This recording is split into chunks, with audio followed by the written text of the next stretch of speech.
Hello and welcome into Event Perspectives. My name is Rodney Hart, VP of Events at Rain Focus, and I'm just so excited to be hosting this series where we're diving into the lives, the journeys of some of the brightest minds in the event space, working on some of the coolest events and event programs. I'm really excited with our second episode to be joined by Heather Schneider, who's at a really exciting time in her career too. So can't wait to dive into all of the details there. She is now the new director of global events and experiences at Celonis. But before we start getting into all of that, Heather, welcome. How are you doing? I'm doing great, Rodney. Thanks for having me. Yeah, no, I can't wait to get started. The trend with these has been, before we really get into nuts and bolts of all things events and how you got to where you are, I like to start with something fun. And so the question that I want to start with you, the icebreaker, is what's your favorite travel hack? So I have started traveling with a small, tiny humidifier, and it has been a game changer. It plugs right into the side of the bed, and you wake up feeling so much more refreshed because of all of that recycled air that we often experience in hotel rooms. And then the other game changer is a little portable fan that plugs right into my phone. You get them on Amazon. And man, do they make a difference when loading in on the airplane and it's getting hot, or, those moments where you just need to sit back and cool down. So those would be my two travel hacks that have gotten me through a lot of uncomfortable time in the last several years. Heather, I'm fresh off of a red eye, and I love both of these. So what I'm hearing you say, and I sometimes still forget my chapstick, so I don't know how trusted I could be to bring a humidifier. But like the Vegas dry air and Yes, essentially losing all moisture in my body, you're saying that doesn't have to be the reality. it doesn't have to be the reality. It is absolutely game changing. It's funny you mentioned Vegas because that's the one trip that I put it out on my suitcase. I absolutely cannot forget it because that is the one city that is crucial. Oh man. And then the fan, that's a great suggestion on the fan too. I have to tell you, on multiple flights, just recently, that air, when you're getting on, I just don't understand. It's like I'm dying for some air, right? I think I was reaching over the poor person's shoulder 100 times because I was just like, Mhm. please, is this open? Please turn on. There's maybe that suggests that I'm moving a little too quickly, not giving myself enough time to the gate beforehand. But those are some good ones. I'm probably gonna order one of those fans now. But I highly recommend it. Go for it. all right. So if your travel advice is going to be anything like what I think your career, trajectory and advice will be, this is going to be great. But Heather, give us a little bit of a background. So obviously you're, in a director role now, at a, world recognized company, which is, so exciting. What was your path and journey in the event space? I think that can be so interesting. How'd you get started? How'd you wind up, where you are today? Yeah, so my story starts out like a lot of event marketers and managers, not in events, not even close to events. I did all kinds of random things in my, earlier years, and ultimately I found myself at a company that I really believed in and wanted to support, and found myself in a marketing position where trade shows was the primary focus. And so, I took that on and really enjoyed just getting into the space of events and what that entailed and how they helped move business and all the different nuances and how they impact the overall business of the company. And from there, I spent several years on the trade show side and supporting our third party events. And then I moved over to the corporate event side and started out as an event planner and made my way up through managing the operational side of our events function. And that particular role or company was domestically focused. Mhm. So, more recently, when I started looking at what does the next sort of chapter of my life look like, I wanted to expand that out, and global events was an opportunity that I felt could kind of take me to the next level. And just simply working within a company too that had that global reach, and having some of my peers work on different continents. So, like many, as I said, I didn't have like a formal hospitality degree Yeah. background, but kind of stumbled into it and used some of my project management skill sets and other things like that to get me to where I am today. Yeah, it's so interesting because, there obviously there are those in the hospitality background, but I feel like so many people that I've bumped into, it's like somehow accidentally we all Yep. wound up here and maybe fell in love with the industry as well. So many things in there we're going to unpack and dive further into. What I want to jump back to is just kind of your first events role. Was there a moment where was there a moment you had in events, working in events where you said, oh, this is for me. Like I'm always like curious to kind of get that moment, whether it was, compared to something else that you had done before, or just like, a positive experience you had at an event, seeing people, engage with a brand or what have you. Just, it could be anything big, small, like just curious if you had oh, I kind of love that I'm in events moment. Yeah, I think that it was probably during a teardown when Hmm. everything was kind of closing out. But having a conversation with one of the sales leaders that had been on site supporting that event, and really understanding that the event itself wasn't just about, the booth and the swag and, a lot of the logistical components that I was more focused on at that time in my career. But really understanding how that experience was moving the needle and really impacting the overall business, and basically giving him a platform to do his Hmm. job. Right. And I think for me, just being able to see that for full circle was that moment for me where I was like, wow, this is for me. Like, I don't necessarily want to be on the sales side, but I want to Hmm. enable and I want to create experiences and opportunities for those discussions to happen. And also just the ability to bring people together, and just seeing um, how much more can happen in person when you're creating those moments, and really moving things along. So that would probably be my moment, and just being able to breathe and seeing it all kind of come together full circle. Yeah, I do. I love that answer. I feel like with events too, we typically have we have such a connection to sales, because like that's always there's some bone in my body. Actually, my path. I won't talk about me on these shows, I promise. But my path, like I had applied to a sales position when in school when they accidentally put me in for an events position. So it was kind of like I had that in the background, but I think the role of events enabling sales is really interesting. I think even the relationships with sales can be really interesting. You know, we don't always probably see we're not always aligned in terms of what we're trying to do, but at the same time, events are such a powerful driver. I think it continues to be seen from an industry perspective of just how important they are, to driving business. So Yeah. really cool. Want to talk? So you were in a specific role for a long time at Tyler Technologies, and now you're at Celonis. I know you're kind of new into that role. I'm curious, like from before you start diving into some of the new challenges and really the heart of the episode. Wanted to just kind of talk about that moment where either you knew that something, did the opportunity present itself to you? Was it something that, you were looking for? Like, just curious to know your thoughts around, this new taking on this new journey, and like what took you there? Yeah, yeah. Well, this is a great opportunity for a whole other topic for you at some point, but it's the relationships that you build within the industry. Mhm. Yes, I was at Tyler Technologies for almost 11 years, which doesn't even seem possible. And made my way, through different roles at that company.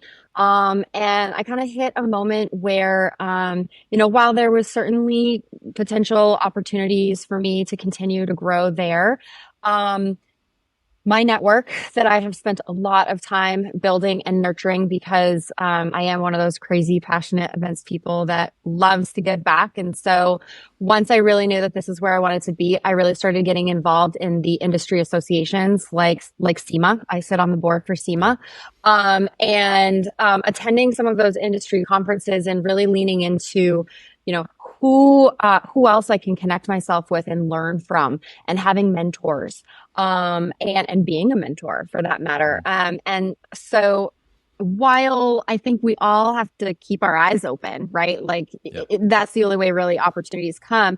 I wouldn't say I was looking, Yep. but an opportunity did present itself, and someone from my network was made aware of this role that was coming out, um, and happened to know the hiring manager quite well, and reached out to them and said, I think you should talk to this person, and asked if I would be willing to connect with them. And we had a conversation, and then it just really kind of organically happened from there. And the more I learned about the opportunity and the company, the more I grew to, you know, or just gravitate to the fact that like maybe this was my time, right? Yeah. And taking that new opportunity and starting something fresh. Yeah, and I've been there once before, and like you said, you get to I'm curious to know, in that transition time. There's really two questions that I think I want to ask off of that. So you were in a role for 11 years. That is obviously in certain respects it impressive in its own right. What was it that kind of kept you there for 11 years? Was it the events? Was it the team? What kind of kept you there? And then the second question will be, at what point in kind of this process, as you were evaluating this new opportunity that you did, was it something like that right away? You knew like, hey, this is the right thing, or was it kind of, did it grow on you, over the course of interviewing and really evaluating that role? Hmm.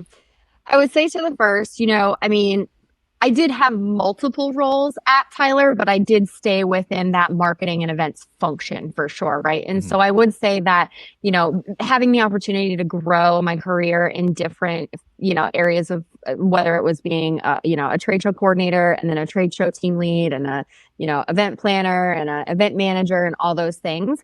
So I would say like part of being able to stay there, and do that, I think was just like that growth opportunity that was coming, and keeping things a little fresh.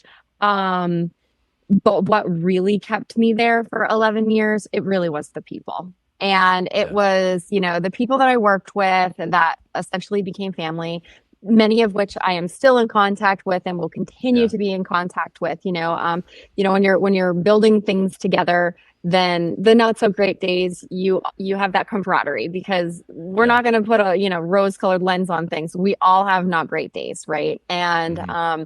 and so having that group of people that we could relate and relent to one another, Hmm. I think was a big part of what kept me there. And I mean, I'll also admit that, comfort, right? We get Yeah. comfortable, and we may not always like love every aspect of everything we do, but we know it, and it's like the evil kind of thing. And so there might have been a little bit of that kind of towards the end, of just like that comfort level of kind of just knowing. I mean, when you're talking about multi-billion-dollar businesses, the groups of people and the networks within the functions just are so large that you take for granted knowing and understanding sort of that spider web. Um, Yeah. where with the second portion, I would say that, I think that being approached, I was flattered, and Yeah. so that was an enticing moment, and like, wow, like, they're interested in me. And that definitely turned I would say, like the angle in which the interview process was completed, because I was interviewing just as much as they were interviewing me.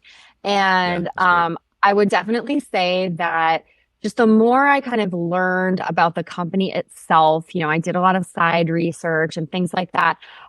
It was another opportunity to go support a growing business that I really could get behind. And so that created a lot of excitement for me. And I think reignited a part of me that I wasn't gone necessarily with my tenure at my previous company, but it just sort of reignited an excitement and enthusiasm to watch a business grow from one point into that next really significant phase of the company. And I really feel like that's where Celonis is today. So I was excited about the idea of like buckling up and getting to kind of like be on this rocket ship as they refer to it and, take it to the next level. Yeah, no, that's awesome. I mean, totally hear you. I mean, I think you earned that. I think in the 11 years that you were really kind of executing in that role, I think I definitely think that was earned. So you deserve to be flattered. So that's but I totally understand that aspect as well. So I do want to shift focus now into when we had talked about this episode and the heart of it being what's the most interesting challenge that you're working on now. You've really talked about kind of going into this, going from a domestically focused organization to a globally focused one. And now through this conversation we've talked about it's a high growth rocket ship that you're joining. And so know that it's probably igniting a whole lot of different things. But I'm curious, from that past experience, what do you think that you'll lean on most in this new role? Like what in your career do you feel like are attributes or skill sets that you develop that like, hey, these are going to be kind of go-to, whether they're strategies or ways of working with people? What do you think you're going to lean on most as you're tackling this new challenge? I think the things that I'll probably lean on the most is, and the things I learned over that time, making sure that you're bringing people along with you. And it's so easy to kind of get tunnel vision into what your end goal is and what you're trying to achieve. But pretty much everything in business is going to overlap and intertwine with other areas, of the business, other functions. And we need to make sure that the goals are in alignment and that you're bringing people along. I would also say with that, asking why. We also often get really focused on just like hitting the mark because there's always something new around the corner. And we move very quickly. And sometimes, it's often very easy to fall into the rinse and repeat mentality because we just need to check the box and move forward. But I think that one of the best things, one of my previous colleagues would say that I also love is sometimes we need to slow down to move more quickly. And it's really just like evaluating like why we're doing things and prioritizing. So those are probably the two biggest things that I will lean on just to make sure that that everything I do in this next phase goes successfully. And event. We had a little bit of a recording thing there, but events are events. So we're gonna keep rolling with it, Heather. Into the next question. So you just talked about how kind of asking why and bringing people along with you, which I do think is so critical because events are such a team sport. I'm curious now, as you're in this new role, like how are you preparing yourself to learn the nuances of a new role, a global organization? Like what are you relying on for those? Is it internal sources? Are you kind of getting close to people that you're working with now? Or are you leaning on your network for asking questions? Or how are you kind of bridging that gap?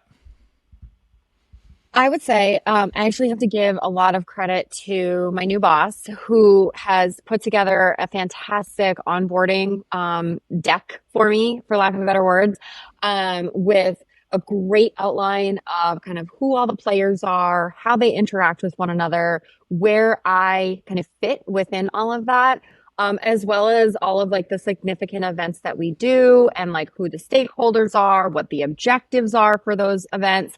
And then the other thing is, I'm setting up calls and I'm still sort of in that process right now, but now that those stakeholders have been identified really to me, setting up one-on-one calls with all of them and having kind of personal interviews with each of them, giving them the opportunity to meet me and ask their own set of questions, but me really clarifying like, what is it that's important to them? What are we doing well? Where are there opportunities for us as a team to deliver on what they would hope that, they're expecting?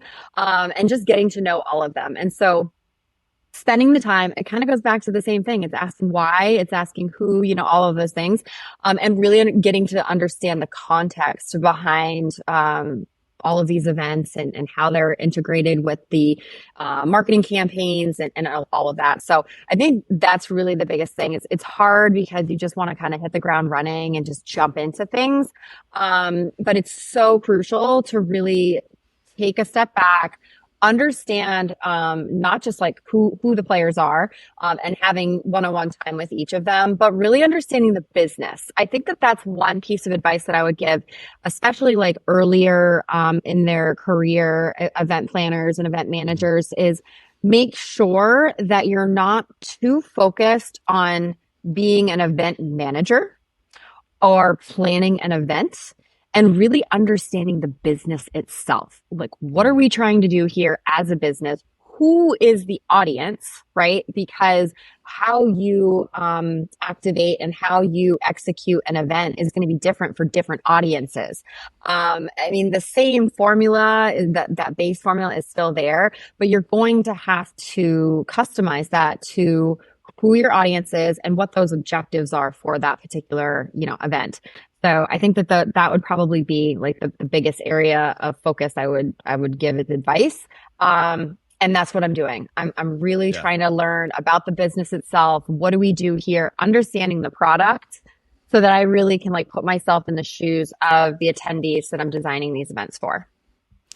Yeah, I think that's such great advice because you hit on a few things already where we can kind of get when you're especially in that you're there for 10, 11 years, the rinse repeat cycle, almost just, hey, we know what we're doing, maybe we'll tweak this or tweak that, but moving things fast. I'm interested to know any kind of early results from those conversations as you're talking with kind of new colleagues, and because I'm guessing that it's probably a pretty welcome moment, to have someone new, fresh eyes. I feel like, I remember being in a role for a long time where it's like fresh eyes are helpful. You do say like, if you see something we're doing and you don't understand why, like ask the question, but I'm curious, any early results from those conversations that you see like, oh yeah, there are opportunities or there are things that, like I'm sure there's a whole lot of things being done well, but are you kind of finding those conversations, any early areas where you're starting to feel like a path to,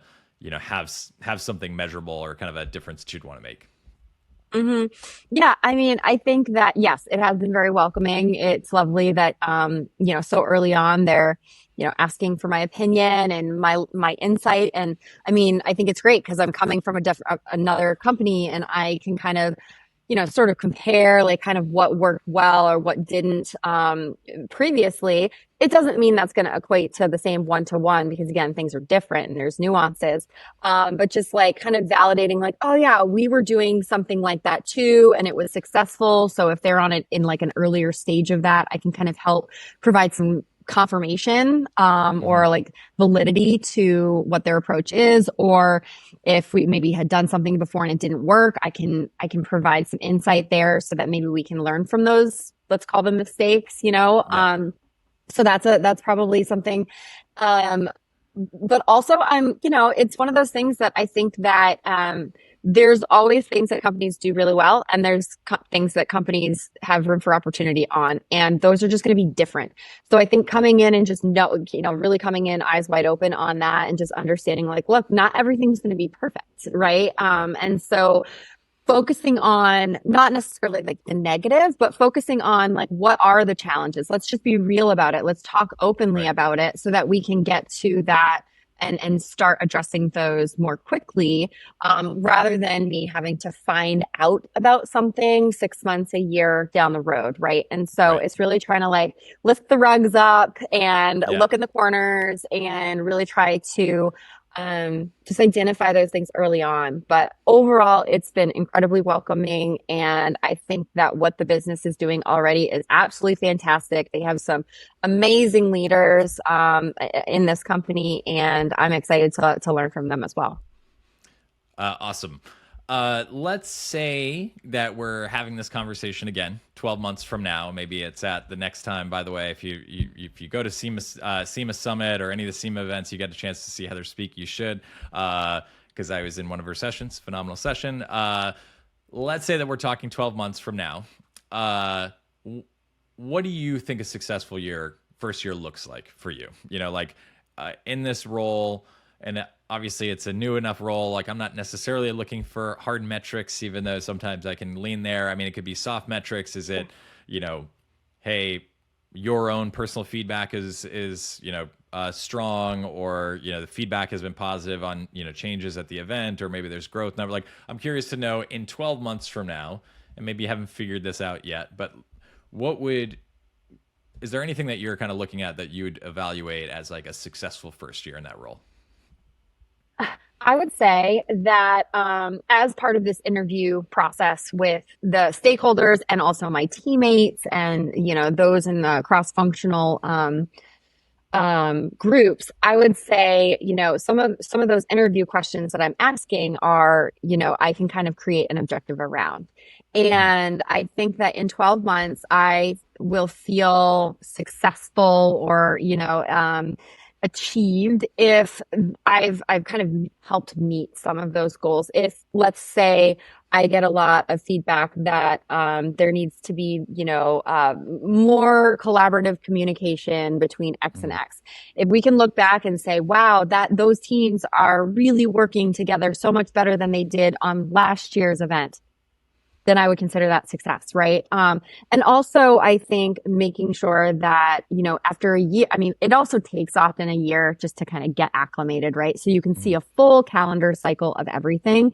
So I think that another area that I would focus on is just, how do I feel at 12 months compared to when I came in? And are there are there are there any like components or challenges that still exist? And if the answer is yes, then how do I go into year two with a different lens? Right. But I think that just like kind of setting some, not too lofty goals, but, 3 to 5 sort of like small, medium, large, to try to attain. I think that like looking back early on from those interviews and the conversations that I'm having will really be a good measurement marker for me onto like, did I hit those things that were there, things that I committed to, and was I able to achieve those or move the needle along? I think that those will be, really good sort of data points for me to lean on. And just also making sure that I still feel excited and happy and enthusiastic about what we're doing and going into that next phase. Yeah, no, that's great. I got one. I'm going to put a pin in it. I'll ask you in 12 months whether we record it or not. Two, I mean, I think the great part and sometimes the daunting part of events is I do feel like there is kind of an annual cycle. It can be a little bit less like, there is a set of events that are happening annually or new programs that are happening. There's so much that is time driven that, I feel like a year, whether you like it or not, gives you a good barometer of things. So, Yes. I am excited to follow up with you on that. I have all the faith in the world that you'll continue to crush it. And before I let you go, I do this like 2 more times, but before I let you go, I have another section that I want to get into. Now that we've kind of hit some of the meatier parts, I want to get into a little bit more fun with some rapid fire lightning questions where I'm going to read you these questions, you answer, and my goal is to not chime in too much. Okay. How ready do you feel? I feel ready. Let's do it. All right, cool. Starting with a true or false. True or false, you prefer smaller, intimate events over large-scale ones? True. Okay. What is a book that everyone should read? Nudge by Richard Thaler. Okay. See, it's bad because I just want to follow up, but I won't. The best airline is Delta. Delta. It's Delta. I'm sorry for anybody who thinks different. True or false? Networking is your favorite part of events, True. of attending events. True. Okay. Yep. Uh, True. what's your go-to comfort food during event planning stress? Well, if I'm not on site, it's pizza. Like I'll order pizza every night. If I'm on site, it's any kind of energy bar that I can reach in the events war room. Is that I was gonna say, do you make special requests of the F&B team of like, hey, we We need sometimes X? do. Yeah, Yep. hey, uh, Absolutely. I gotta have it's very new to me in the last couple of years, but I've never been a soda drinker, but on site I start craving Diet Coke. And so Diet really? Coke is the one All thing I right, so want in the fridge. an events only Diet Coke drinker. I love it. Um, what now? What is your favorite rain focus feature? A little bit self-serving here. No problem there. I would say so target agendas, phenomenal way to really curate the experience for attendees. But overall, it's the dashboards. I'm a data girl and I Yeah. love the flexibility of the dashboards and the amount of information you can get and the way you can slice and dice it. It's been so instrumental in like you talk about attendee personas. Well, we have our stakeholder personas and being able to present the data in different ways easily. Super game changer. Yeah, love it. Give me the data. Keynote speaker or panel discussion? Ooh, this is a tough one because I love a This good one's tough. inspirational keynote. Hmm. But you know what? I'm going to go with panel because I love the idea of multiple perspectives and multiple opinions. Yeah. I know it's a tricky one. I'm thinking about it right now for an event. And the final one I've got, true or false? You pack gym clothes when attending an event you're planning. Yeah, I really wish I could say true, but I gave up on gym clothes a long time ago. I applaud that answer. I think the word would be I'm annoyed when I'm with people that like, oh, well, I ran this morning or I'm gonna run when I Yeah, get back. I'm like, exactly. I'm not going to when get it's up an an event. You're extra hour early. No, we've already been up for 22 hours come and I on. get my steps in. We're walking 20, 30,000 steps anyway. If anything, I just need to stop and stretch because my muscles are probably Ex- going to be so tight after. exactly. Like my resting heart rate at an event I'm planning has to be the equivalent of like a steady jog. Exactly. Like I Like can't. like exactly like a hit workout. Yeah, I don't need. I've been working out all day too.